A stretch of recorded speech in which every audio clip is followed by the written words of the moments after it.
नौकर जोर लगाकर मेरी कमर की मालिश करता। मैं उसको पैसे पकड़ाती तो कहता रहने दो मालकिन, वसूली रात को करूँगा। मैं कुछ समझ नहीं पाती। जैसे जैसे वो मालिश करता मुझ पर खुमारी बढ़ती ही जाती और मैं सुकून से गहरी नींद सो जाती।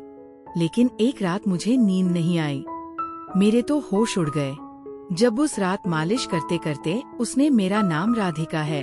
मैं बहुत खूबसूरत थी, इसीलिए शादी से पहले हर दिन मेरे लिए रिश्ता आता था। मैं अपने माँ बाप की इकलौती बेटी थी, इसलिए मेरा बाप चाहता था कि मैं इंजीनियर बनकर उसका नाम रोशन करूं। मगर जब मेरे लिए इतने अच्छे रिश्ते आते थे तो मेरी माँ मुझे कहती कि तुम अपनी पढ़ाई छोड़ दो ताकि मैं तुम्हारी शादी कर दूं। मगर मैं अपनी माँ से कहती थी कि मुझे तो इंजीनियर बनना है। मगर ये सुनकर मेरी माँ को गुस्सा आ जाता था और वह कहती थी कि तुम अभी शादी कर लो, ये इंजीनियर की पढ़ाई बाद में कर लेना। मगर मेरा बाप नहीं मानता था, इसलिए मेरी माँ एक बुजुर्ग बाबा के पास गई और उनसे कहा कि मैं अपनी बेटी की शादी करना चाहती हूँ। मगर उसका बाप नहीं मान रहा। कोई ऐसा ताबीज दो कि उसका बाप शादी के लिए फौरन मान जाए। उस बुजुर्ग ने मेरी माँ से 2000 रुपए लिए और ऐसा ताबीज दिया कि मेरा बाप मेरी शादी के लिए फौरन मान गया। ये रिश्ता दरअसल मेरे बाप के दोस्त ने अपने बेटे के लिए मांगा था और कहा कि आपकी बेटी शादी के बाद भी इंजीनियर बन सकती है। ये सुनकर मेरे बाप ने उससे शादी के लिए फौरन हाँ कह दिया और मैं विदा होकर अपने ससुराल आ गई। मेरे ससुराल वाले बहुत अमीर थे, इसलिए मैं और मेरे पति अलग घर में रहते थे। मेरा पति अपने बाप का बिजनेस संभालता था, इसलिए वो सुबह से शाम तक बिजी रहता था। मैं उसके घर गई तो वहाँ का ऐशो आराम देखकर मैं चौंक गई। मेरे पति ने मेरी सेवा के लिए कई नौकरानियां रखी हुई थी, मगर उसका एक नौकर धीरे धीरे मेरे करीब आने लगा। उस नौकर ने मुझसे कहा कि मैं यहाँ काफी सालों से काम कर रहा हूँ और आपके ससुराल वाले मुझे बिल्कुल घर के मेंबर की तरह ही समझते हैं। ये सुनकर मैंने भी उसे खास अहमियत देना शुरू कर दी। वह एक दिन मेरे एक कमरे में आ गया। मैं अभी तक बिस्तर में लेटी हुई थी। उसने मुझे थका थका देखा तो कहने लगा कि आप लेटे रहो, थक गई होगी। अगर आपको ऐतराज ना हो तो मैं आपके कंधे दबा दूं। ये सुनकर मैं चौंक गई। मैं खूबसूरत थी, जवान थी, लेकिन मुझे मेरे पति के अलावा किसी मर्द ने नहीं छुआ था और ना ही मैंने किसी नौकर से कभी अपने कंधे दबवाए थे। इसलिए मैंने फौरन मना कर दिया, क्योंकि मुझे अच्छा नहीं लगता कि कोई पराया मुझे छुए। ये सुनकर वह चुप हो गया और मेरे कमरे से चला गया। तभी मुझे एहसास हुआ कि मैंने उसकी बात का जवाब बहुत सख्ती से दिया था। शायद वो पहले भी मेरे ससुराल में ऐसे काम करता होगा, मगर मैंने साफ इनकार करके उसका दिल तोड़ दिया था। दरअसल मैं बहुत नरम दिल थी, इसलिए मुझे बाद में अफसोस होने लगा। मैं उसके बारे में सोचने लगी कि ये नौकर तो काफी जवान और खूबसूरत है, मुझे इससे कंधे नहीं दबाना चाहिए था। शायद मेरे पति को ये बात अच्छी ना लगे। अगर दोस्तों आपको मेरे से बात करना है तो इस वीडियो को लाइक करो और चैनल को सब्सक्राइब करो। और हाँ दोस्तों, क्योंकि जो सब्सक्राइब करेगा उससे मैं अपना नंबर भेज दूंगा, तो जल्दी से सब्सक्राइब कर लो।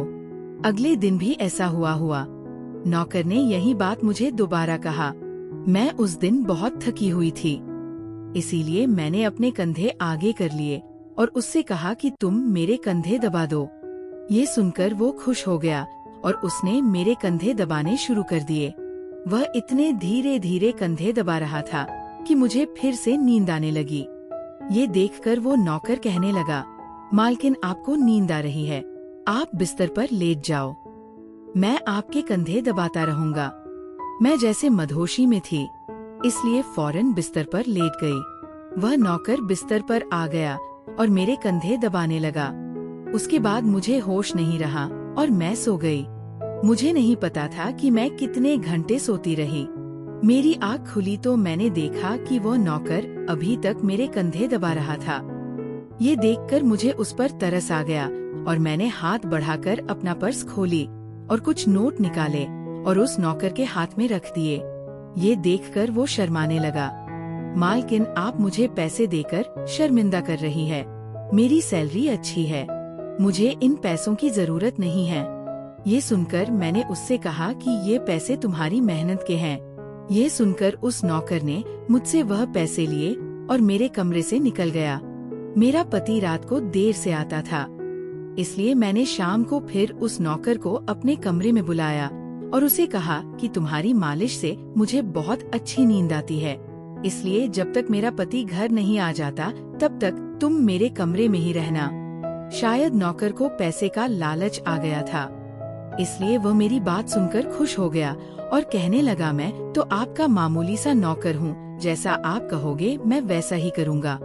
आपके कंधे दबाता रहूँगा ताकि आपकी थकान उतर जाए और आपको सुकून मिले। ये सुनकर मैंने उसे कहा कि तुम्हारे हाथों में जादू है, इसलिए तो मेरी सारी थकावट उतर जाती है। एक दिन नौकर ने मुझसे कहा कि आपकी सास भी कभी कभी मुझसे मालिश करवा लेती थी। ये सुनकर मैं चौंक गई। मुझे मेरी सास ऐसी नहीं लगती थी, मगर वो नौकर झूठ बोलने वाला नहीं लगता था। मुझे ससुराल आए 1 महीना होने वाला था, इसलिए मैंने नौकरों को परख लिया था। वह मुझे हर बात सच ही कहता था। मेरे घर में नौकरानियां भी काम करती थी, मगर वो झूठी और बेईमान थी। वह मुझसे जो बात सुन लेती थी उसे पूरे मोहल्ले में मशहूर कर देती थी, इसलिए मैं उन्हें अपने कमरे में नहीं आने देती।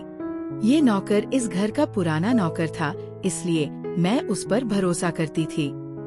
पक्कर भी मेरे कमरे में आता था, मगर अपनी नजरें झुकाकर रखता था। वह मेरे जिस्म को हाथ लगाता, मगर उसकी नियत खराब ना थी। ऐसा हर रात होता था। एक दिन मैंने अपने पति से कहा कि जब से हमारी शादी हुई है हम कहीं घूमने फिरने नहीं गए। ये सुनकर मेरे पति ने कहा कि जब से हमारी शादी हुई है तुम भी तो हर वक्त नींद में रहती हो।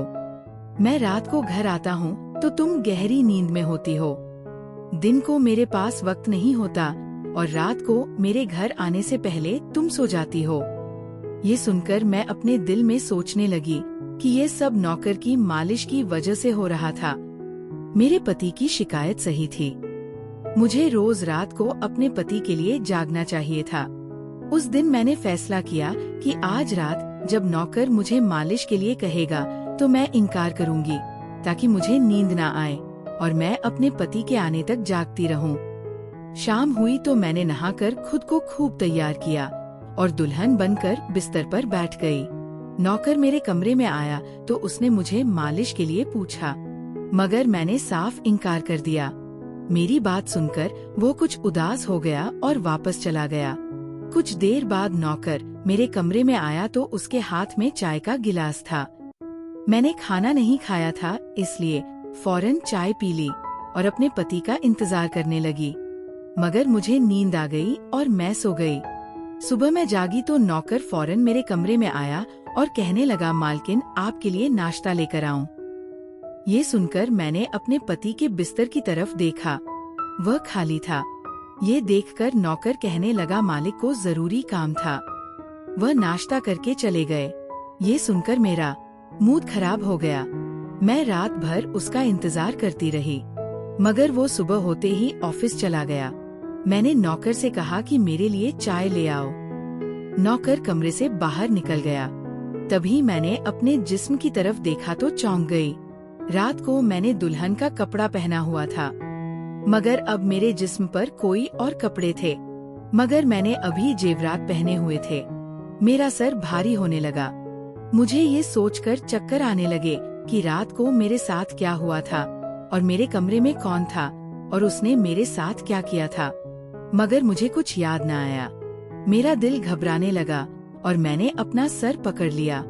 मेरा पूरा जिस्म दर्द कर रहा था, इसलिए नौकर चाय लेकर आया तो मैंने उससे कहा कि मेरा जिस्म दबा दो। ये सुनकर वो बिस्तर पर आ गया और मुझे दबाने लगा। उस दिन मैं देर तक बिस्तर पर पड़ी रही। उस दिन मेरे पति अचानक घर आ गए। मैंने उसे देखा तो उस पर बरस पड़ी। मैं रात को तुम्हारे लिए दुल्हन बनकर जागती रही, मगर तुम नहीं आए। ये सुनकर मेरे पति कहने लगे, मैं रात को कमरे में आया तो तुम गहरी नींद में थी, इसलिए मैंने तुम्हें नहीं जगाया। ये सुनकर मैं चौंक गई। मगर मेरे कपड़े किसने बदले और नींद पूरी होने के बावजूद मेरा जिस्म क्यों दर्द कर रहा है? मैं उलझ गई थी।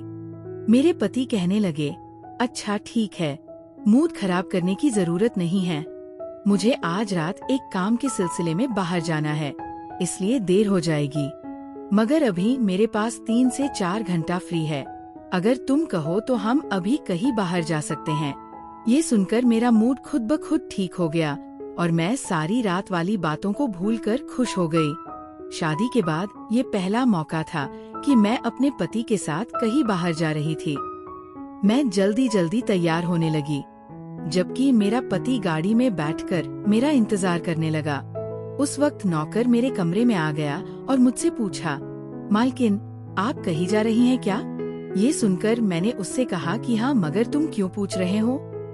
ये सुनकर नौकर कहने लगा, मैं आपका नौकर हूँ, मगर आपको यही सलाह दूंगा कि आप बाहर नहीं जाओ, क्योंकि आपका जिस्म थक जाएगा। ये सुनकर मुझे गुस्सा आ गया और मैंने उससे कहा कि तुम मेरे नौकर हो, मेरे पति बनने की कोशिश मत करो।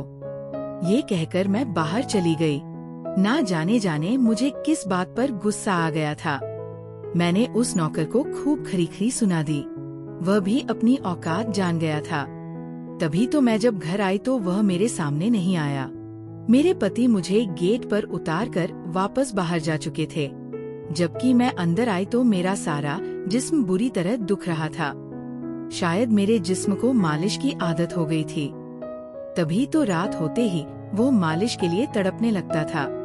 लेकिन मैंने उस नौकर को नाराज कर दिया था, इसलिए आज वो मेरी मालिश करने नहीं आया, मगर मुझे उसकी जरूरत थी। इसलिए मैंने एक नौकरानी को बुलाया और उस नौकर को बुलाने को कहा। थोड़ी देर गुजरी थी कि वो नौकर मेरे कमरे में आ गया, मेरे बिस्तर पर बैठ गया और चुपचाप मेरे कंधों को दबाने लगा।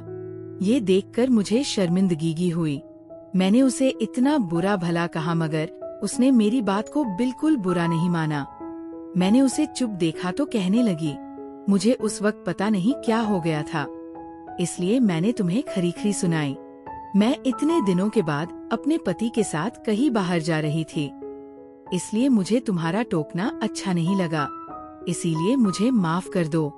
मैं उसकी मालकिन थी और उसे इस काम के पैसे देती थी, मगर अब भी मुझ में इंसानियत जिंदा थी।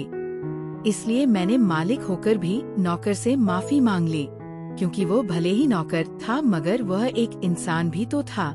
मेरी बात सुनकर वो नौकर कहने लगा, मैं आपका नौकर हूँ, इस काम के लिए मैं आपसे सैलरी लेता हूँ, इसलिए आपको हक है, आप जो चाहे मुझे कह दे।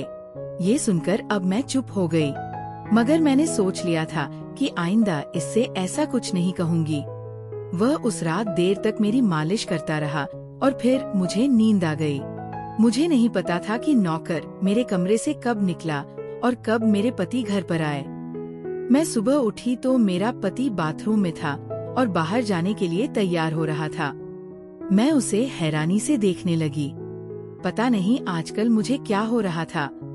नौकर की मालिश से मुझे इतनी गहरी नींद आती कि मुझे किसी बात का होश न रहता था। मुझे इस बात का भी पता नहीं चलता था कि मेरा पति कब कमरे में आता था। मैं सोचने लगी कि इस नौकर की मालिश में ऐसा क्या जादू था कि वह मेरे पति के आने से पहले ही मेरी मालिश करता तो मैं अचानक गहरी नींद में सो जाती थी। सुबह जब मैं उठती तो मेरा सर भारी महसूस होता और मैं चलने फिरने के काबिल नहीं रहती। मगर ये बात मैंने अपने पति को नहीं बताई, क्योंकि मैं नहीं चाहती थी कि ये बात मेरे पति को पता चले कि मैं उस नौकर से मालिश करवाती थी। एक दिन मेरा पति दिन के वक्त घर पर ही रहा। मैंने नौकर से घर के सारे काम करवाए, अपने कमरे में नहीं आने दिया। नौकर भी घर के सारे काम करता रहा और मालिश वाली बात किसी के सामने अपने मुंह से नहीं निकाली। मैं भी चाहती थी कि ये बात किसी को पता न चले। इस दौरान जब मेरा पति घर से बाहर जाता था, मैं उस नौकर को कमरे में बुला लेती थी। मगर एक दिन मेरा पति अचानक ही घर आ गया और मैं कमरे में थी। ये देखकर मैं बहुत घबरा गई और सोचा कि पति के आने से पहले नौकर को भगा दूं। मगर यहाँ नौकर भी बड़ा समझदार था। मेरे पति के आने से पहले दूसरे काम पर लग गया और मेरे पति को कुछ पता नहीं चला। मैं मालिश घर की नौकरानियों से भी करवा सकती थी, मगर उस नौकर के हाथ में क्या जादू था कि मैं उसे हर रोज अपने कमरे में बुला लेती थी। मुझे पता नहीं क्या हो जा रहा था। जिस रात मैं नौकर से मालिश नहीं करवाती थी, उस रात मेरे पूरे जिस्म में दर्द हो जाता था। सुबह मैं जागती तो मेरा सर भारी हो जाता था और मुझे थकान भी हो जाती थी। एक रात मैंने नौकर से मालिश करवाई और गहरी नींद सो गई। सुबह मेरी आँख खुली तो फिर से मेरे कपड़े चेंज हो चुके थे। ये क्या माजरा था? ऐसा कौन करता था? क्या मेरा पति मेरे साथ ऐसा कर रहा था? मैं सोच में पड़ गई। मैंने शीशे के सामने जाकर देखा तो चौंक गई। मेरे पूरे जिस्म पर लाल निशान पड़ गए थे। ये कैसे निशान थे? मैं अपने जिस्म पर हाथ फेरने लगी। मैं जैसे उस निशान को मिटाना चाहती थी, मगर ऐसा न हुआ। अगले दिन फिर मैंने अपने जिस्म को देखा कि निशान खत्म होने के बजाय फैलने लगे थे। मैं घबरा गई। तभी मेरे कमरे में नौकर आ गया और उसने मुझे मालिश को कहा। मैं उस निशान को छुपाना चाहती थी, इसलिए उसे कहा कि आज तुम सिर्फ मेरे कंधे दबा दो। उसने मुझसे कुछ नहीं पूछा, मगर मैं अंदर ही अंदर डर रही थी। किसी दिन मेरे पति ने ये निशान देख लिए तो मैं उसे क्या जवाब दूंगी? मैं ये सोच सच कर थक चुकी थी, इसलिए मैंने तकिए पर सिर रख दिए। नौकर मेरा मसाज करने लगा। मेरी आंखें नींद से बंद होने लगी थी। तभी मुझे नौकर ने ऐसी बात कह दी जिसे सुनकर मेरे होश उड़ गए। उसने मुझसे कहा, मालकिन आप मुझे बहुत अच्छी लगती हो। मेरी आंखें बहुत बोझल होने लगी थी।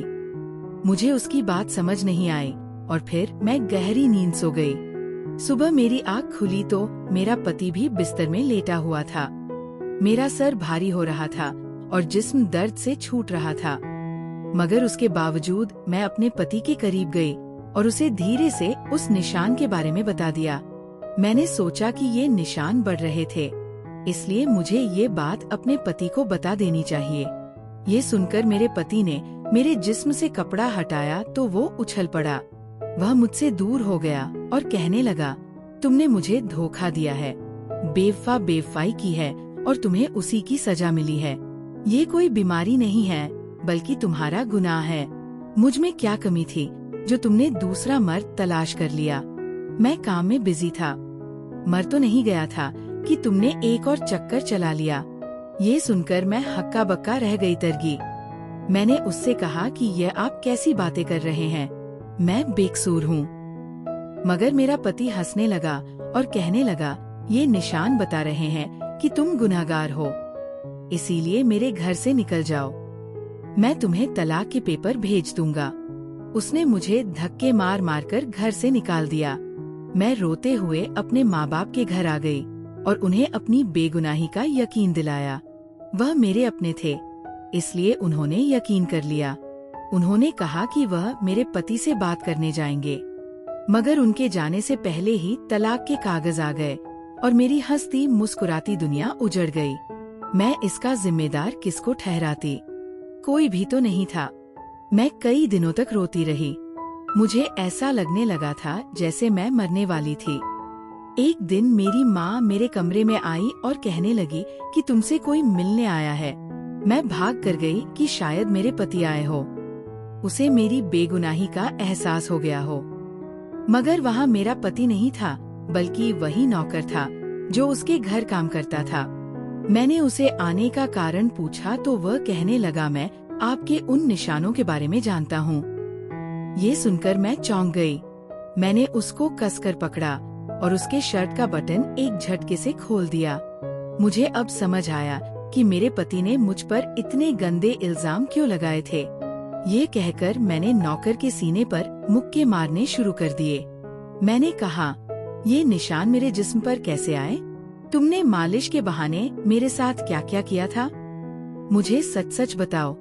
ये सुनकर नौकर ने मेरे दोनों हाथ पकड़ लिए और कहने लगा, मेरा नाम सौरभ है और मैं तुम्हारे साथ कॉलेज में पढ़ता था, मगर मुझे तुमसे प्यार हो गया।